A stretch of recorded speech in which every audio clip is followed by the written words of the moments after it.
sister's a therapist and I tell jokes. We both want to help all kinds of folks. Hello, and welcome to My Sister's a Therapist. My name's Virginia Jones. I am a stand-up comedian, but my sister, Laura, is a therapist. I'm Laura Ryan. I'm a licensed marriage and family therapist, but my main credit is sister to Joke Geronimo, Virginia Jones. Amazing. Laura, this week it's my topic, and that means that I research it and you deal with it. To kick my topic off, I would like to read you a list of celebrity men, and they may have several things in common, but there's one thing they all have in common. R. Kelly, P. Diddy, Chris D'Elia, Jeff Ross, Russell Brand, Bill Cosby, Kevin Spacey, Bryan Singer, Sylvester Stallone, Jerry Seinfeld, Steven Tyler, Jonah Hill, Donald Trump, Prince Andrew, Dustin Hoffman, and Nick Carter. What do they all have in common? PDF files. Yes. They've all been accused of statutory ape. And the thing about talking about famous men's crimes, as I have done a lot, is that male fans start saying things like, you can marry a 14-year-old in New Guinea. And they're not a pedophile, they're a phebophile, which I think if you're splitting hairs like that. What's a phebophile? Well, I'm going to tell you. People who only want to date women named Phoebe? Yes. Another thing I learned this week is that the song I Love Rock and Roll by Joan Jett and the Blackhearts is a cover of the Weird Al song, I Love Rocky Road. Yes, it is a cover of I Love Rocky Road. And she said, you know what? I want to sing about something besides ice cream. It's a cover. And that solved a problem for me because I always wondered when she said, I saw him standing there by the record machine. I knew he must have been about 17. I'm like, that doesn't seem like a thing a woman would say. Well, depends on the woman, I suppose. Have you spoken to Cher? The original recording is from 1975 by a British band called the Arrows. It was written by a man. And that's why she's talking about having sex with a 17-year-old. Let's start with it, a phebophile. Let's define it. We say pedo for these people. Technically, that's someone who is attracted to prepubescence, and it's considered pathological. Hebophilia is interest in people between 11 and 50, and a phebophilia is sexual interest between people 15 to 19. Why do we have all these definers? Great question. A phebophilia is not considered pathological. It's not a fetish. It's a choice. It's something. Sometimes it's legal. Because sometimes it's legal and because men are making the choice because they want to take advantage of women. They don't want to take advantage of women. They want to take advantage of girls. And teenagers. While I was looking at sexual pathologies, I did come up with a list I'd like to share. I should preface this with a lot of these things are fantasies. They can't happen for various reasons. Autoplushophilia. You are sexually excited by the idea of yourself in the form of a plush doll. Wasn't that the plushies? That's a real specific plushie because plushies are sexually turned on by plush dolls, but not specifically themselves. Okay, but what about the folks who wear the costumes and furries? Yeah, furries. Okay. If you get in a plushie versus furry conversation, we're going right back to 2003. This is getting strange. Dendrophilia, you're sexually attracted to trees. I feel like that's okay. That doesn't hurt anybody. I get that one. Well, it does hurt the trees. It depends on what you're doing. Bark ripping and whatnot. Why do you go straight to violence? Eproctophilia. This is people who are attracted to flatulence, and this is where the cake farts comes from. I don't know what that is. There's a series of fetish videos on the internet where women sit on cakes and toot on them. It started going around as like, look at this crazy thing. Oh, it's a sex thing. Anytime you see a woman doing something that doesn't 100% make sense on the internet, it's a sex thing for somebody. Why do we have to include a cake? I can flatulate with nothing involved. Because when there's a cake, you can see the cake bubbles up. Oh, there's a reaction. That's something. Can't we just have women lighting their own farts? Like civilized people? Exophilia. This is people who are attracted to extraterrestrials, which I can get sometimes, but if you're attracted to ET, you're messed up. That dude looked like a turd. And great eyes. He did have very sensitive eyes. And then telephone scatologica, dirty phone calls, prank phone calls, obscene phone calls, which is funny because you don't see it anymore because any number can be traced. Like flashers, you don't hear about it the way nearly enough. I miss that. Do you remember we used to have men calling our home phone number because in the phone book, it was called Children's Line. I would get a dirty caller 2-3 times a week, and I would always entertain them because I thought it was funny. I would say all kinds of horrific things, and then I would call them perverts and hang up. How nice that you were engaging in erotic talk with an adult when you were a child. That's super healthy. It's great. It comes from growing up in a house with absolutely no adult supervision. First of all, child marriage. There are countries where you can marry a child. They tend to be very poor, and women do not have rights in other other ways like property ownership, inheritance, legal representation. Child marriage is often rooted in deeply ingrained social and cultural norms that perpetuate gender inequality and limit girls' opportunities. So what's wrong with child marriage? Are you really asking that question? This is kind of directed towards men who have spoken to me about it on the internet. Child brides face huge complication risks, and pregnancy and childbirth complications are the leading causes of death for girls aged 15 to 19 in developing countries. Research from Bangladesh shows that the risk of maternal mortality is 5 times higher for mothers aged 10 to 14 than for mothers aged 20 to 24. Child brides don't get to get education. They're at a higher risk of domestic violence, abuse, sexual abuse, and of course the PTSD. I remember in high school when we would read books with child marriage in them, of which there's a lot. The Color Purple, David Copperfield, Lydia Bennett and Pride and Prejudice, the Bible. But I remember specifically Didn't a book Dostoevsky have a book about marrying a child too? in A Christmas Tree and a Wedding. A wealthy man at a children's party calculates the future dowry of a young girl and plans to marry her. In The Devils, the character Stavrogin confesses to the seduction and abuse of a young girl. In Crime and Punishment, there's a character who does not marry a child, but he's a predatory figure who's attracted to young girls. I remember specifically Julie of the Wolves, which is a book published in 1972 about Inuit culture. Julie gets married when she is 13 to another child. And my teacher at the time said, now, people would marry children, but they wouldn't have SDX with children. And that's not true at all. That was what she was saying to calm us down as children, reading a book about a child marriage. In the 1880s, most states set the age of consent at 10 or 12. In Delaware, it was 7. In 1885, the criminal law amendment raised the age to 16. So you can't go under 16. And there's exceptions with parental consent or other stuff. But for the most part, 16. By 1920, most ages of consent were between 16 and 18. There is the Romeo and Juliet clause, where if you are within 3 years of each other, it's not statutory rape. And it's named after Romeo and Juliet, where Juliet is 14 and Romeo is thought to be 15, 16, somewhere in there. They don't say it explicitly. In the beginning of Romeo and Juliet, an older man, Paris, wants to marry Juliet, and her father is resisting because she's 14. And he says, oh, younger than she or happy mother's maid. Her father says, and too soon marred are those so early made. Even Shakespeare knew that child marriage was bad. And apparently, when that was written, the message was supposed to be, this is a terrible thing and we shouldn't do it. He or she, whoever Shakespeare actually is,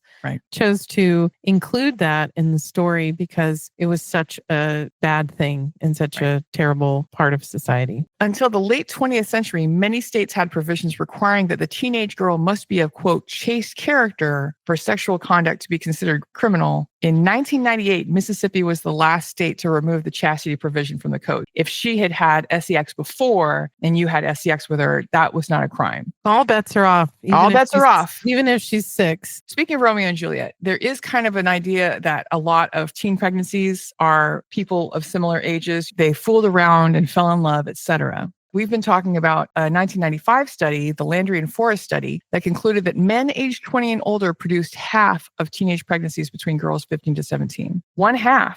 Yeah. And I know you knew that because we've talked about it. I think it's a surprising statistic because... Well, it's a disgusting statistic. Yes, it's a disgusting statistic. After that, some states began to more stringently enforce consent laws to combat teenage pregnancy, in addition to adults taking advantage of minors. That's a secondary. There's 31 states in the union where the age of consent is still 16. There's 7 states where it's 17, and then 12 states where it's 18. These disparities are why transporting a minor across state lines is a separate crime. If you're taking a girl from Louisiana to Mississippi because she's 16, you're still committing a crime. It's still not okay. The age of consent in Washington, D.C. is 16 with a close-in age exemption for those within 4 years of age. However, even if you're 18, sexual relationships between people 18 or older and people under 18 are illegal if they are in a, quote, significant relationship. And this is a parent, sibling, aunt, uncle, or grandparent, whether related by blood, marriage, domestic partnership, or adoption, Woody Allen, a legal or de facto guardian, or any person who resides intermittently or permanently in the same dwelling as the victim and is more than 4 years older than the victim. them, the person or the spouse, domestic partner, or the paramour, who the person who is charged with any duty or responsibility for health, welfare, or supervision, stepfather. And then any employee or volunteer of a school, church, synagogue, mosque, or other religious organization, educational, recreational, athletic, clergy, youth leader, chorus director, bus driver, administrator, or support staff, or any other person in a position of trust or authority over a child or a minor. And I want to remind the listener that laws don't exist for no reason. There's no law on the books that exists just because someone thought it was a good idea. These all exist because people have crossed this boundary with very young people. In many states, you can get married as young as 15 or 16 with parental consent. Other states have 17 as the minimum age. Most states set it at 18 with no exceptions. Doesn't matter who wants it. There's 4 states where there is no legal minimum for marriage as long as parental consent is obtained. A child of any age could be married in California, which is surprising, Mississippi, New Mexico, and Oklahoma. So these are the 4 states where child marriage with parental consent and judicial approval is still on the table. It is rare, but it's still disgusting. And I don't think it's that rare, though. There were 300,000 child marriages between 2000 and 2018. Another thing about child marriage is that it prohibits the education and betterment of the individual. Not only is she traumatized, not only is she facing real health repercussions, but it's going to be very hard for her to get an education, for her to better herself. In very poor countries, sometimes adults will let their child be married because they think, well, this is setting her up for success. She's going to be taken care of. We're going to take the burden of financial obligation off of the family and put it on this other guy. But in the long term, it's a loss because that whole generation, she's going to be giving birth to people who are going to have limited education. She's going to have limited education. She's going to have no power to leave her marriage. It's a short-term solve, but a long-term problem if we're just being super fact-based about child marriage. Do you remember that marriage in the 60s of Charlie Johns and Eunice Winstead? Why don't you tell me about that? It's disgusting. Well, I remember his gift to his bride was a new doll because she loved dolls. And she was 9 and he was 22. That marriage did force the state of Tennessee to introduce a law setting the minimum age. What's happening? A 9-year-old married a 22-year-old. He told her parents that he was taking her out to buy her a doll. And then instead they got married. And he falsified her age on the marriage license in order to obtain the license. It was a big public outcry. There's a film called Child Bride. There was a big Life article about their life. And so he would be considered a pedophile in the traditional sense. Legally, yeah. Legally. But like you said, these laws exist because somebody did it. This adult man married a 9-year-old. All this is leading to my big question that I want to answer for men who are in my TikTok comments, because I get it all the time. 15 is so close to 18. They're old enough. They're mature enough. If there's grass on the pitch, then play ball. Least favorite thing. That's my most favorite phrase. I say it all the time. In current research, a human brain is considered fully developed around 25 years old. So it's not the case just that you're doing something that's illegal in a lot of states. It's that you are taking advantage of someone who does not have adult decision-making facilities. They don't have the capacity. A very depressing conversation that I've had many times with women who had their first sexual contact with someone significantly older is they say, I was very mature for my age. I was fooling him. Like, no, you're not. Right. That's what groomers say to children. A friend of mine was explaining how she first performed an oral performance on a man at a party when she was 14. And she was like, well, but I was really dressed up. He really thought that I was older. He didn't. No amount of lip gloss makes a 14-year-old look like an adult. I did the same thing. I remember I was 15 years old and I went to this New Year's Eve party full of adults. And a guy attempted to essay me. Another guy essayed me with consent. I couldn't give consent. There's a reason why I can't give consent at 15. I don't have the capacity to consent to whatever you're doing with my body. That's why these laws exist. Any guy you know who has dated someone significantly younger, is a creep and a groomer. And the person that I was talking about who asked for my consent, I remember thinking, wow, what a gentleman, That's like what amazing. a kind person, because he was 22 or 23. And then I found out after the fact that he had already gone to jail or been arrested for doing this to a Right. young person. So he was just basically covering his butt. One thing that I think is really good is that Generation Z in particular is very rough with age gaps. Even age gaps of people who are well beyond their 20s are looked down upon because there is a power differential. I think it all evens out around 40. If you're 40 and you want to date a 50-year-old, go for it. What I consider really pathetic about men who are dating women and girls much younger than they are, it's just a statement that nothing about a woman's intellectual capacity for conversation, career, none of that is interesting.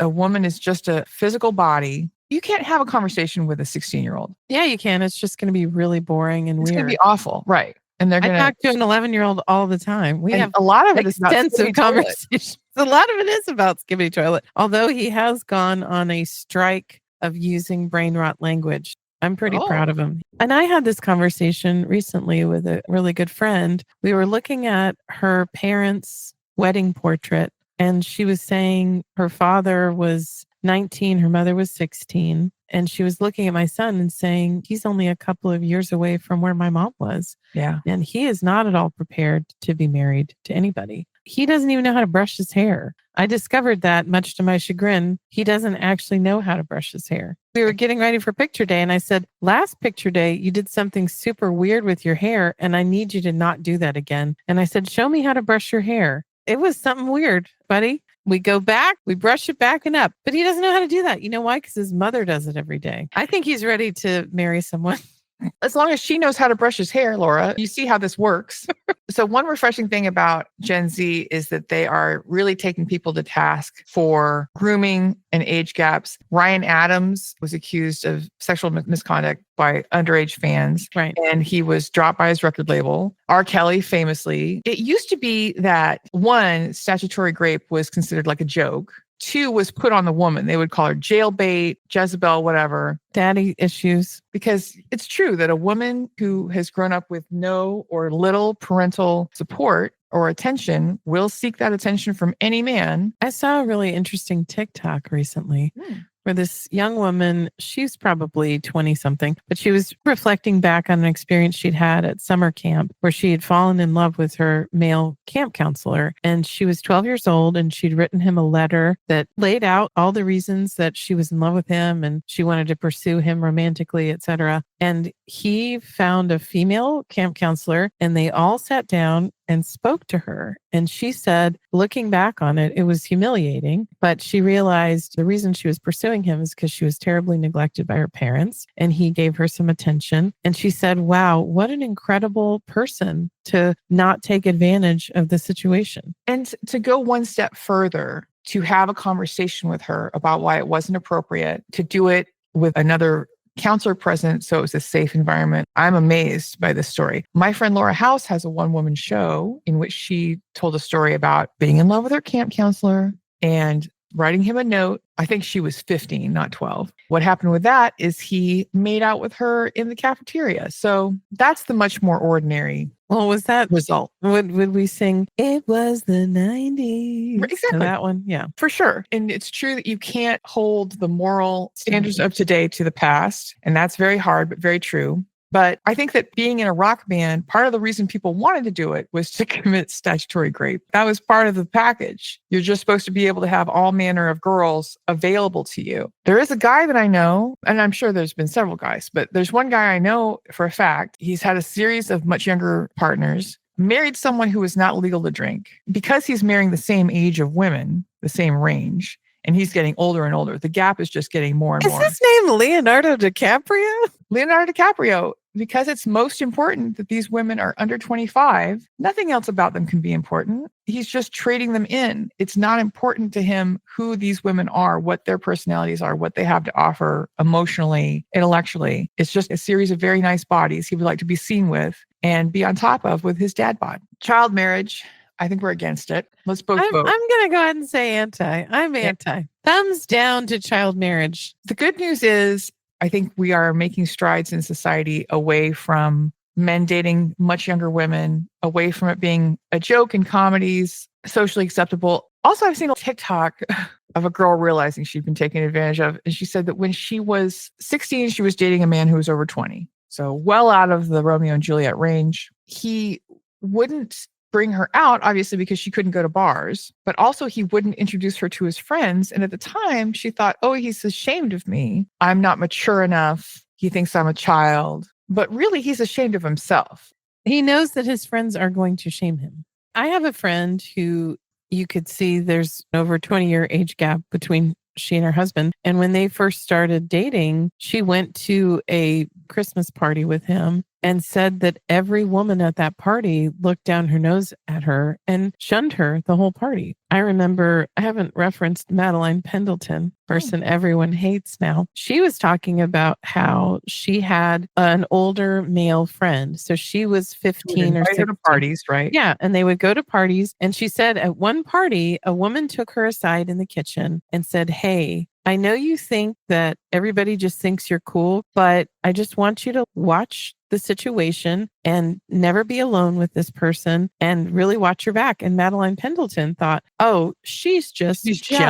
She's an old hag of 25. She doesn't understand how cool I am and how interesting. I think that's another piece. When people try to look out for us, we don't take the advice. And that's because we are raised to be Pick-me's.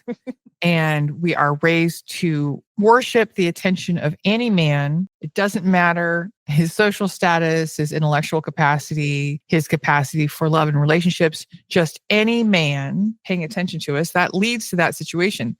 The woman was risking social approbation from the men by having this conversation with these two women.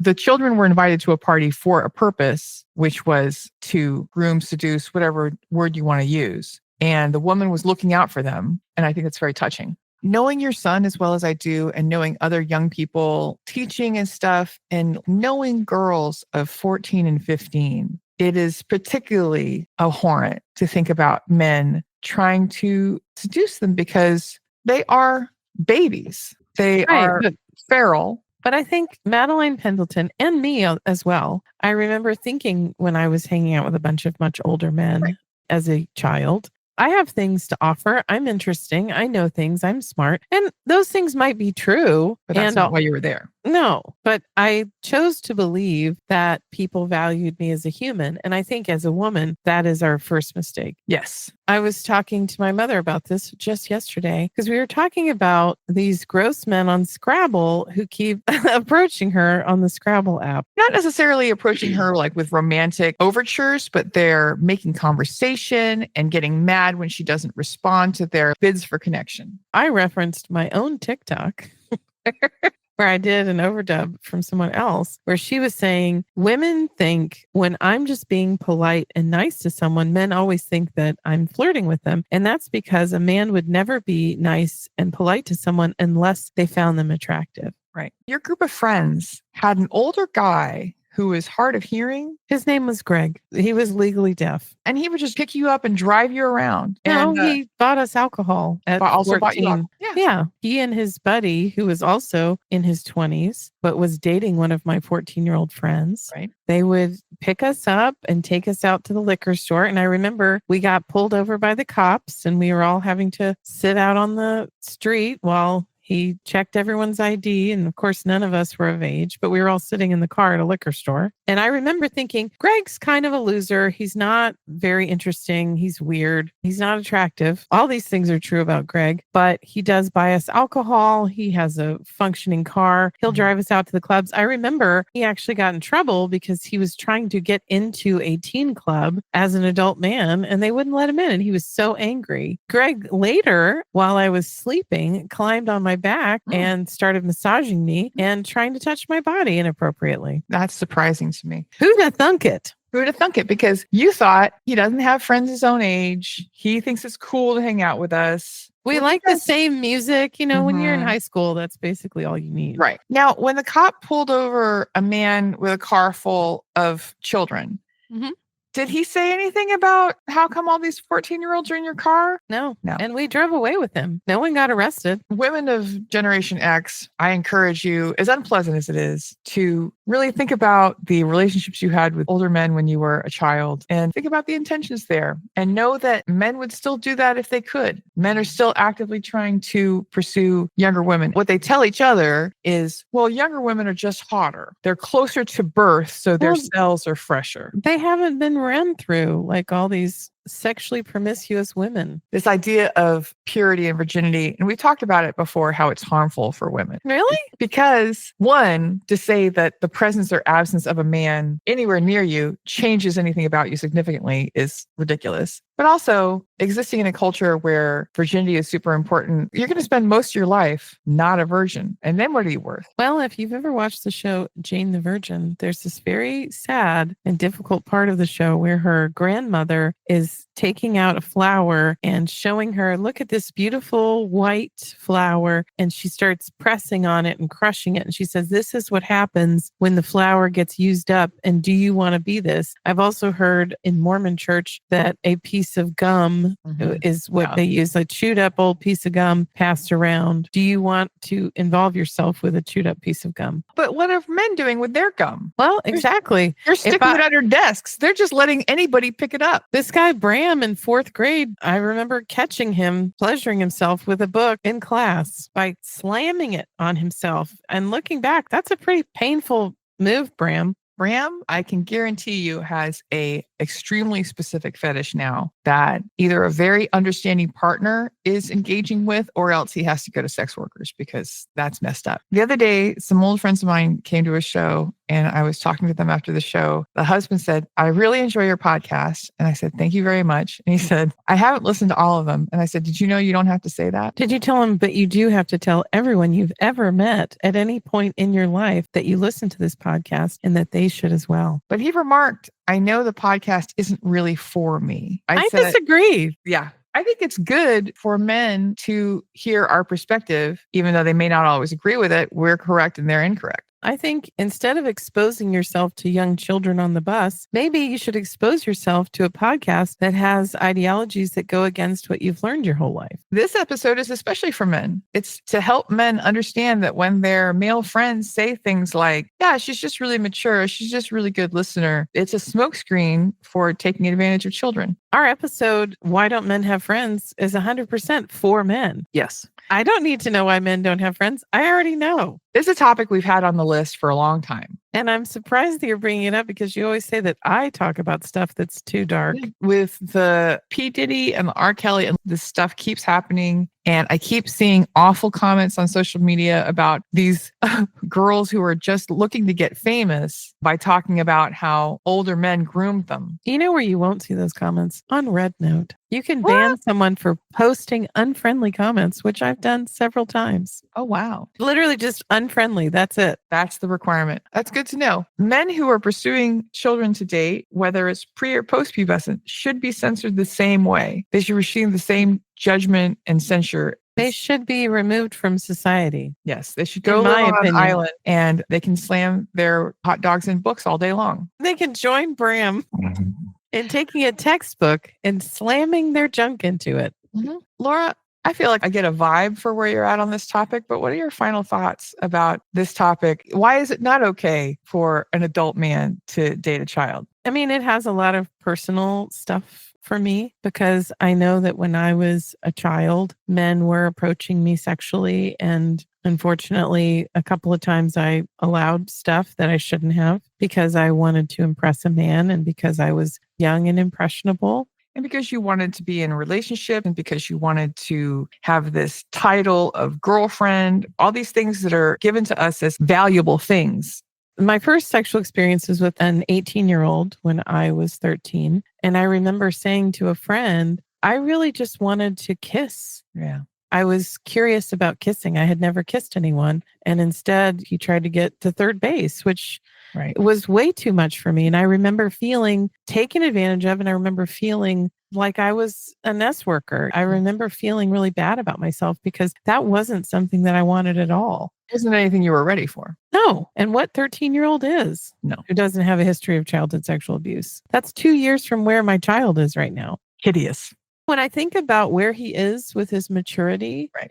he's not going to be much different in 2 years. And the fact that I was in my bedroom with an adult man at that age is horrific. He even sent me an email not too long ago asking how I was doing. And I said, I'm guessing that you have different impressions of what happened to me than what I'm remembering. Right. So I just want you to know what you did was PDF files and wasn't Right. okay. And it was essay and you coerced me and none of it was okay. Yeah. And he was taken aback. He could not believe that that was my experience. He thought it was all good in the hood.